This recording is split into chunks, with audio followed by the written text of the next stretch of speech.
നമസ്കാരം. മലയാളി വാർത്തയിലേക്ക് സ്വാഗതം.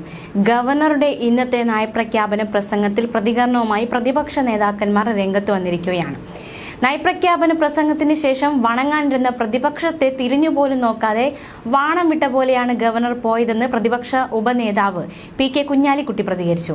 ഗവർണർ വരുന്നതും കണ്ടു, വാണം വിട്ട പോലെ പോകുന്നതും കണ്ടു. പോകുമ്പോൾ ഞങ്ങളിരിക്കുന്ന ഭാഗത്തേക്ക് നോക്കി വണങ്ങുന്ന ഒരു പരിപാടിയൊക്കെ ഉണ്ടായിരുന്നു. തിരിച്ചു വണങ്ങാൻ ഞങ്ങൾ കാത്തിരിക്കുകയായിരുന്നു. എന്നാൽ ഗവർണർ തിരിഞ്ഞു നോക്കുക പോലും ചെയ്തില്ല.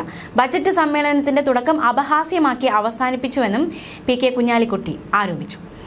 ഗവർണർ കേരള ലെജിസ്ലേറ്റീവ് അസംബ്ലിയെ അവഹേളിച്ചെന്ന് പ്രതിപക്ഷ നേതാവ് VD സതീശനും കുറ്റപ്പെടുത്തി. അദ്ദേഹത്തിന്റെ വാക്കുകൾ ഇങ്ങനെയാണ്: നയപ്രഖ്യാപനം പ്രസംഗം നടത്താൻ ഭരണഘടനാപരമായ ബാധ്യതയുള്ള ഗവർണർ അവസാന ഖണ്ഡിക മാത്രം വായിച്ചു മടങ്ങിയത് ലെജിസ്ലേറ്റീവ് അസംബ്ലിയോടുള്ള അവഹേളനമാണ്.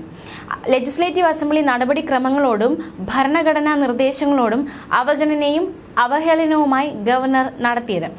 ഇതിൽ പ്രതിപക്ഷത്തിന്റെ പ്രതിഷേധം രേഖപ്പെടുത്തുന്നു. സർക്കാരും ഗവർണറും നടത്തുന്ന രാഷ്ട്രീയ നാടകത്തിന്റെ പരിതാപകരമായ അന്ത്യമാണ് ഇന്നുണ്ടായത്. സർക്കാരിന്റെ സ്ഥിതി പ്രതിഫലിക്കുന്ന നയപ്രഖ്യാപന പ്രസംഗമാണ് ഗവർണർക്ക് നൽകിയത്. നയപ്രഖ്യാപനത്തിൽ കേന്ദ്രത്തിനെതിരെ ഒരു വിമർശനവുമില്ല.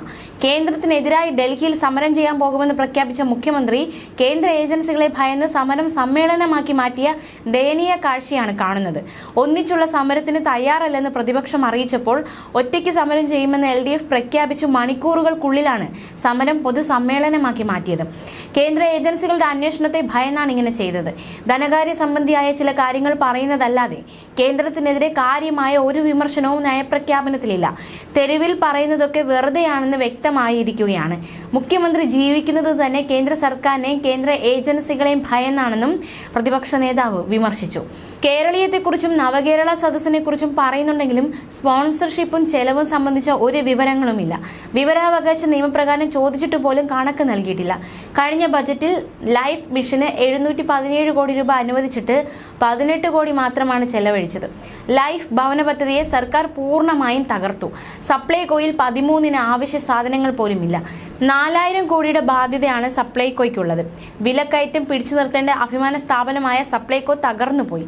സാമൂഹിക സുരക്ഷാ പെൻഷനുകൾ വിതരണം ചെയ്തിട്ട് 6 മാസമായി. പെൻഷൻ കിട്ടാതെ ആത്മഹത്യ ചെയ്ത സംഭവം വരെ കേരളത്തിലുണ്ടായി. പെൻഷൻ മുടങ്ങിയതിനെ തുടർന്ന് മരുന്നും ആഹാരവും ഇല്ലാതെ ലക്ഷക്കണക്കിന് പേരാണ് കഷ്ടപ്പെടുന്നത്.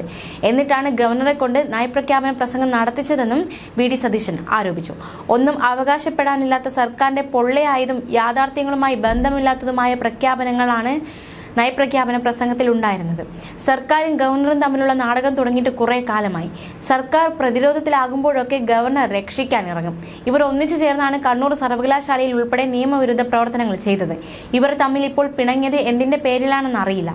കേന്ദ്രത്തിനെതിരെ സമരം ചെയ്യുമെന്ന് പറഞ്ഞതുപോലുള്ള രാഷ്ട്രീയ നാടകമാണ് ഗവർണറും സർക്കാരും തമ്മിൽ നടക്കുന്നതെന്നും പ്രതിപക്ഷ നേതാവ് വിമർശിച്ചു. ന്യൂസ് ഡെസ്ക് മലയാളി വാർത്ത.